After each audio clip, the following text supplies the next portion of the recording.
When they wake up, they'll see you. Okay.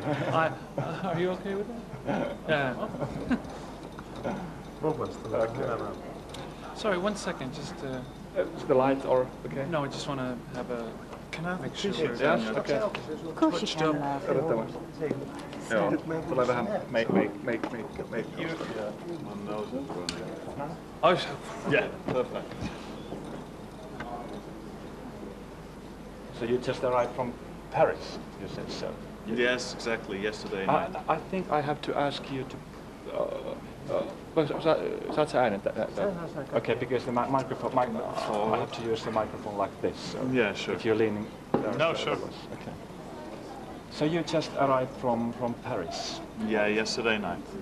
It was a bit warmer in Paris than here. oh, that's all right. Because I'm from Colorado, so having the nice, crisp, cold weather that doesn't bother me at all. Yeah. Does it affect your voice if you come from warm place to cold place? No, I didn't feel anything today, but it's just general when you get 30-degree difference. That is just makes my nose running and stuff like that. But it's okay. I like winters too. You know, I'm from Switzerland, and that's more like I'm used to it. So. Okay.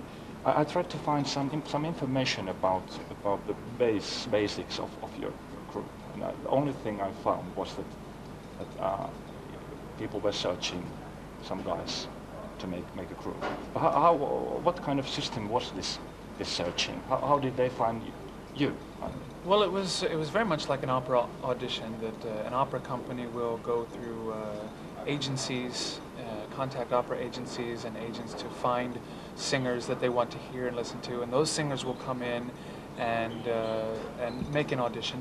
And Simon Cowell, who is a big pop mogul in the United States and in the UK, he had this idea a few years ago to make a group of guys who, based on the three tenors and Andrea Bocelli, things like that, you know, he liked this type of singing, but he didn't quite like the music. So what if we take 4 guys and put them together and have them sing really accessible, really fun, good music, pop tunes.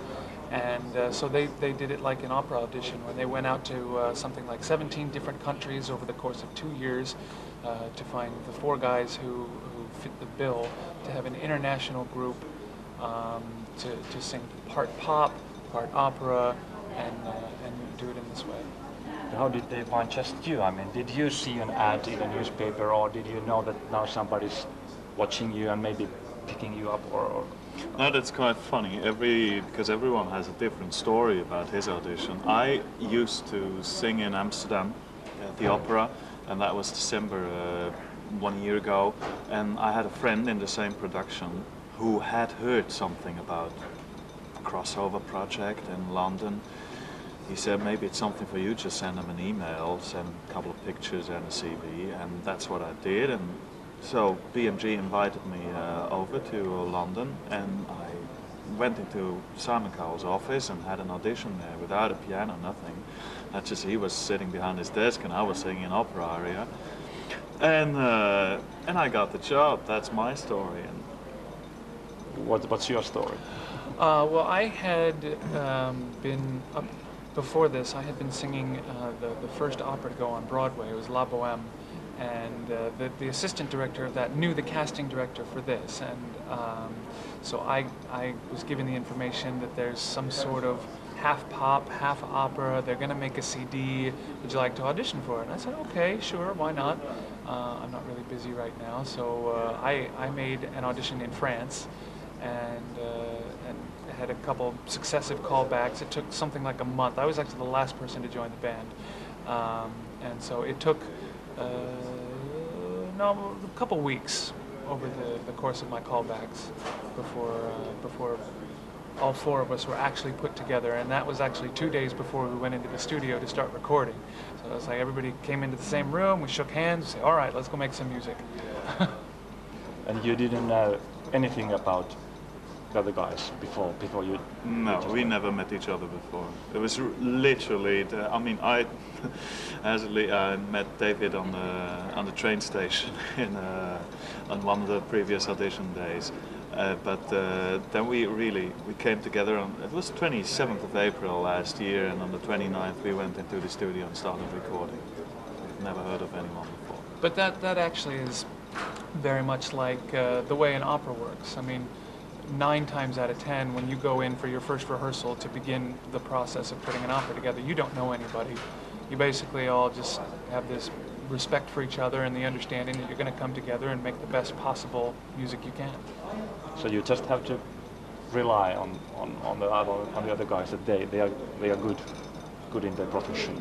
Absolutely. Yes, absolutely. Yeah. The only big difference, actually, if I think about it, is it is the same kind of feel when you start in an opera, because you come together with other people.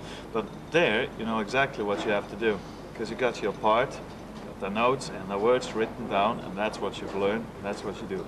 What we had to do is we had a demo track of a song we had to interpret with 4 singers, with lyric voices, with nobody had been done before, nobody had made an arrangement, so we had to be creative from the first moment on, and that was quite a challenge, because when you never met the other guys, and then you have to really make your minds work together and arrange songs, you know, fit in harmonies and stuff like that. That's quite a piece of work. And it has been a success. So far it has it has had really an amazing success. I mean, from our release date in the UK, it actually debuted and went in straight at #1. We actually, Robbie Williams was holding on to the #1 slot, and we knocked him down to #2, and nobody was expecting that. I mean, we had hopes it was going to go into the top 10 maybe. We'd had some very high profile TV shows already, there was already a lot of interest in it, but for it to go straight in and... Not in the States? Not yet. We're gonna go there. When? In a week? Oh, I saw, yes, time. you're gonna be in Chileno and Yes. all kinds opera, of yeah. small programs. Yeah, exactly. Small local TV stations. So how about touring? You are now giving promos here in Europe, and how about touring? Are you giving concerts? Not just yet.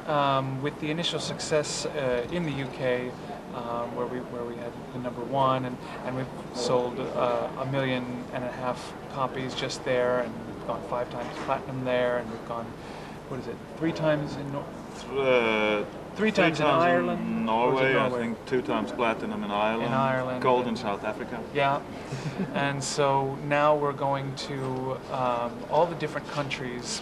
Right now we've been going around, let's see, we were in Switzerland, Spain, France, here, we're going to Portugal, and then we're going to go out to the United States, and then to Australia, and do the same thing, hopefully, in every country that we go to. And so far we've had, even in Switzerland and Spain, already amazing success there.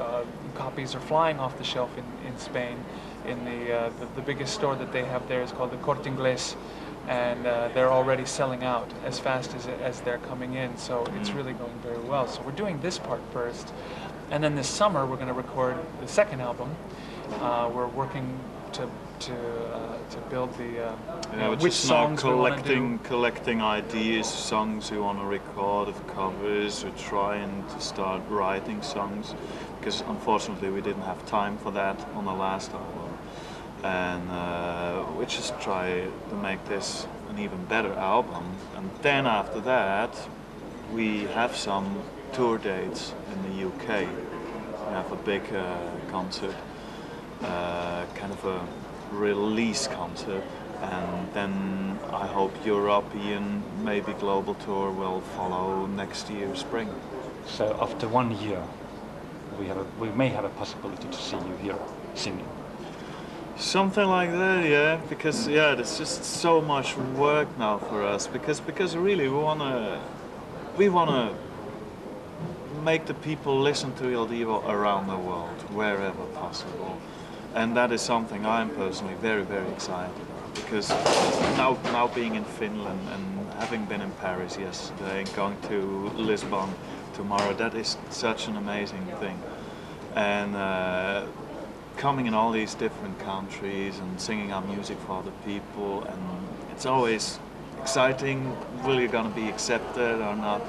And I hope we're gonna do that in as much parts of the world as possible. So there's a lot of work in that. There's two things that we're trying to balance right now. Is number one is absolutely we're trying to make the quality as absolutely high level as we possibly can, but at the same time there's becoming such a demand for it that it's going as fast as it can. It's almost like a train going off the tracks. It's spreading like wildfire, so it's tough to balance how things are fast tracking and getting pushed ahead so fast and still keep a good quality about it. So we figured to do the work now, get everything set in place as fast as we can, and then once we get to the point where we can tour, where we can take a concert out on the road, that it will just be, like you said, just be a global thing and just keep perpetuating itself, and people will hopefully, keep listening to it as long as possible. Okay, thank you so much. Thank you. Thank you very much. That was great. Yeah.